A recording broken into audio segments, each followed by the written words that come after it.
terlihat dengan durasi yang mungkin sebentar dan ketinggian pun masih di bawah kriteria MABIMS. Untuk kriteria MABIMS sendiri itu di derajat berapa, Pak? Untuk kriteria MABIMS itu ketinggian hilal minimal adalah 3 derajat dan sudut elongasi 6,4. Sedangkan untuk data hilal menjelang awal Zulhijjah 1444 Hijriah ini ketinggiannya itu masih di bawah kriteria, yakni masih sekitar setengah derajat lah.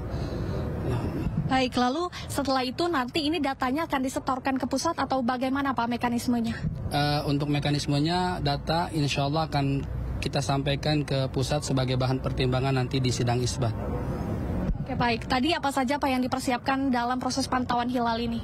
Untuk persiapan hilal, pertama kita siapkan data hisabnya, yang kedua kita siapkan alatnya. Alat kita siapkan 2, pertama teodolit atau alat ukur sudut, dan yang kedua adalah teleskop yang sudah otomatis sudah. Oke, baik. Terima kasih Bapak atas waktunya.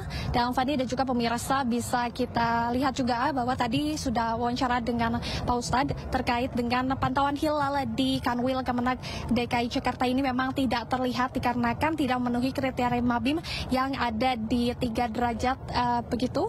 Dan juga ini memang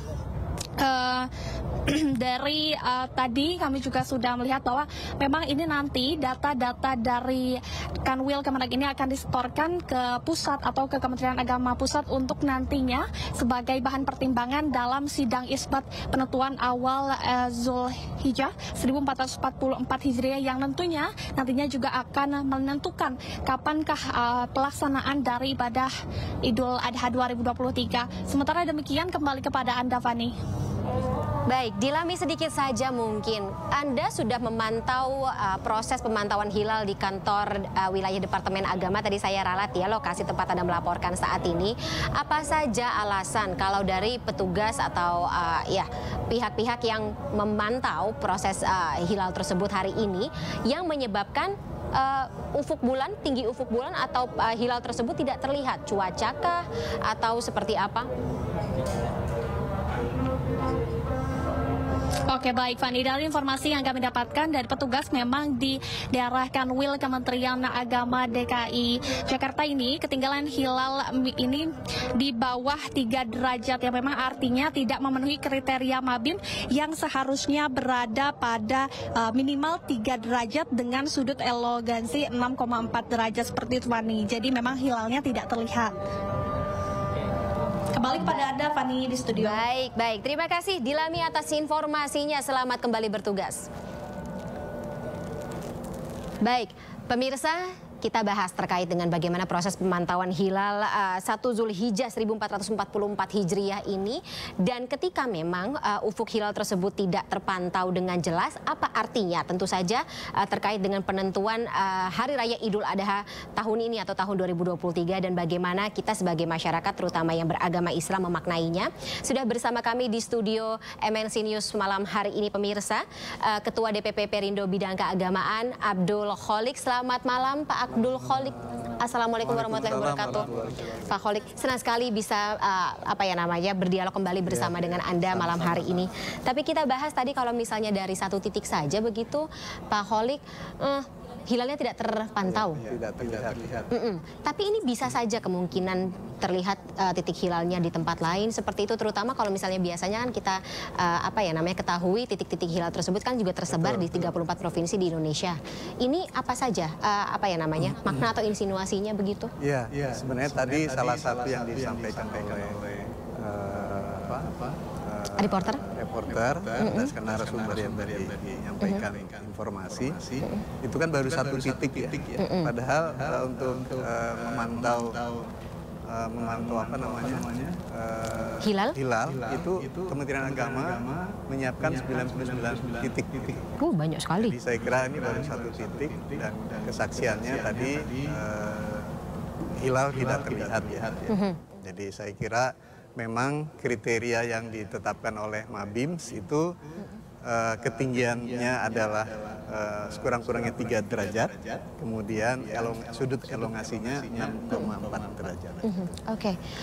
Nah, sebenarnya untuk parameter penghitungannya tersebut, Pak Kholik, mungkin saya yang sebagai awam begitu suka bingung gitu. Kenapa harus 3 derajat? Kenapa sudut elongasinya harus tadi berapa? 60? 6,4 derajat. 6,4 derajat itu kenapa ya, Pak? Karena memang kita ingin ada semacam standar ya yang bisa digunakan di negara-negara ASEAN terutama, karena MABIMS itu kan Malaysia, kemudian Brunei ya, Indonesia dan Singapura.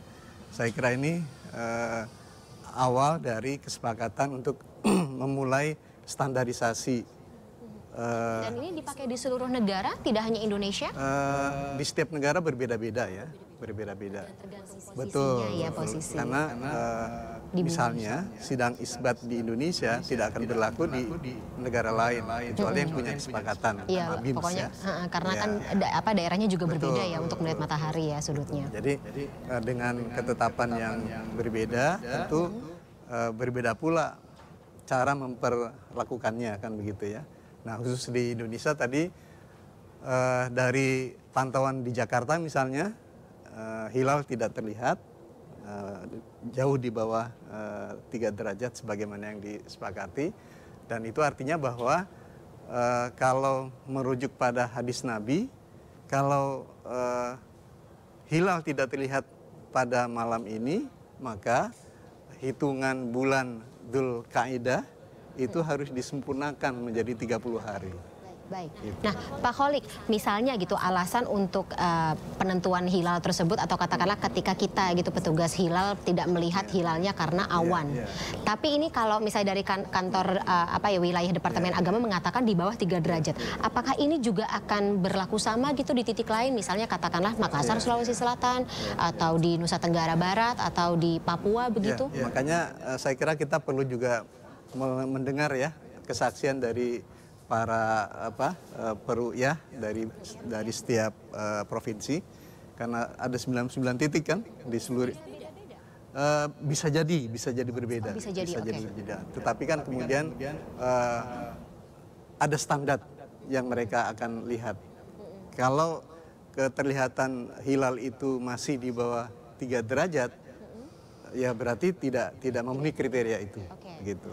Oke, berarti besok belum belum bukan jadi, 1 Dzulhijjah. Satu Dzulhijjah. Jadi digenapkan, disempurnakan menjadi 30 Dzulqa'dah. Ya. Tapi kan selama ini ya seperti kemarin waktu ketika isbat penentuan 1 Ramadan ya. Kemungkinan kan berarti ada yang berbeda gitu dalam melaksanakan atau menafsirkan gitu hasil dari Rukyatul Hilal, yang mana berarti penentuan Idul Adha atau yang melaksanakan Idul Adha, prosesi Idul Adha ini bisa berbeda begitu, Pak Kholik. Bagaimana kita sebagai umat muslim? Saya kira umat Islam sudah sangat dewasa ya dengan melihat perbedaan ya, dan perbedaan itu memang indah dan kemudian harus disikapi secara dewasa gitu.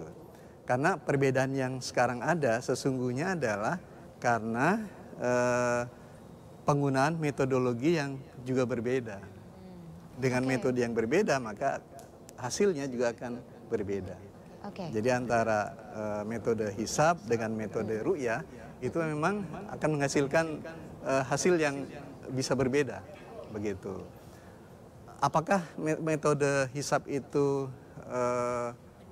otonom, benar mutlak, atau ru'yah itu benar mutlak? Saya kira dua-duanya sama benarnya, begitu. Jadi yang menggunakan hisab, dan Kementerian Agama juga menggunakan hisab sebagai dasar untuk ru'yatul hilal, dan itu makin menyempurnakan sebenarnya, gitu. Baik, kita balik lagi ke Rukyatul Hilal ya, Pak Kholik. Ada titik-titik atau wilayah-wilayah yang menjadi syarat tersendiri nggak sih konturnya atau karakteristiknya gitu yang dijadikan sebagai titik pemantauan hilal? Apakah harus berada di ketinggian berapa meter atau di pinggir pantai kah, seperti itu? Sebenarnya kriteria spesifik tidak ada ya. Yang terpenting adalah hilal di satu tempat atau di satu titik itu terlihat dengan kriteria yang tadi, misalnya tingkat ketinggiannya apakah sudah mencapai 3 derajat atau belum. Kalau terlihat tapi tidak sampai pada ketinggian 3 derajat, maka dia tidak tergolong sebagai syarat untuk berganti bulan, begitu. Nah, kemudian apakah betul? Iya, ya. Itu tidak termasuk ru'yatul hilal yang bisa dijadikan dasar untuk perubahan tanggal atau bulan dalam hitungan hijriah.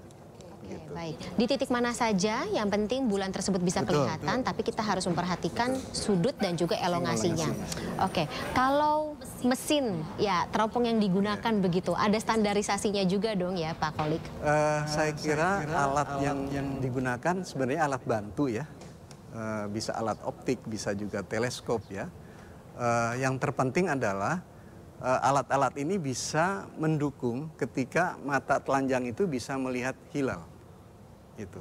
Jadi sepanjang alat-alat yang bisa digunakan ini bisa mendukung pandangan secara kasat mata, itu bisa diambil sebagai alat bantu yang efektif. Gitu. Baik. Nah, misalnya rukyatul hilalnya gitu jadi menentukan tanggal Idul Adha yang berbeda ya.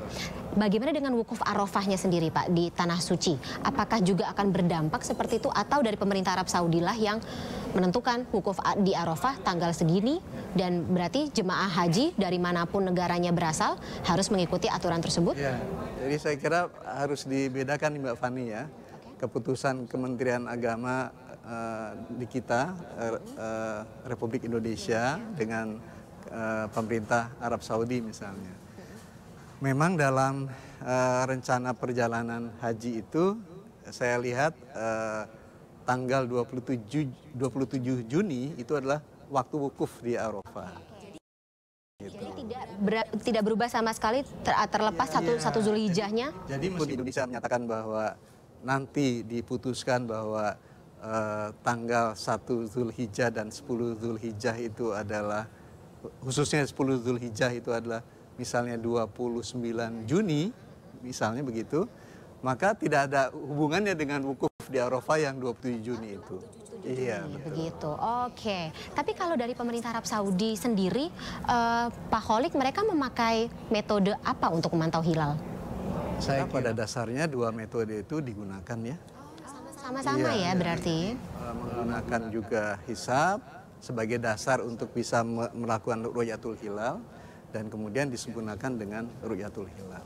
Oke. Bapak kalau boleh mungkin dijelaskan gitu Pak Kholik sejarahnya kenapa manusia atau katakanlah ahli astronomi Islam gitu Muslim ini bisa menemukan proses pemantauan hilal dengan menggunakan ruqyatul dan juga metode lain begitu. Jadi gini, memang sepanjang Nabi masih hidup, proses untuk penetapan melihat hilal itu murni digunakan dengan ru'yatul hilal.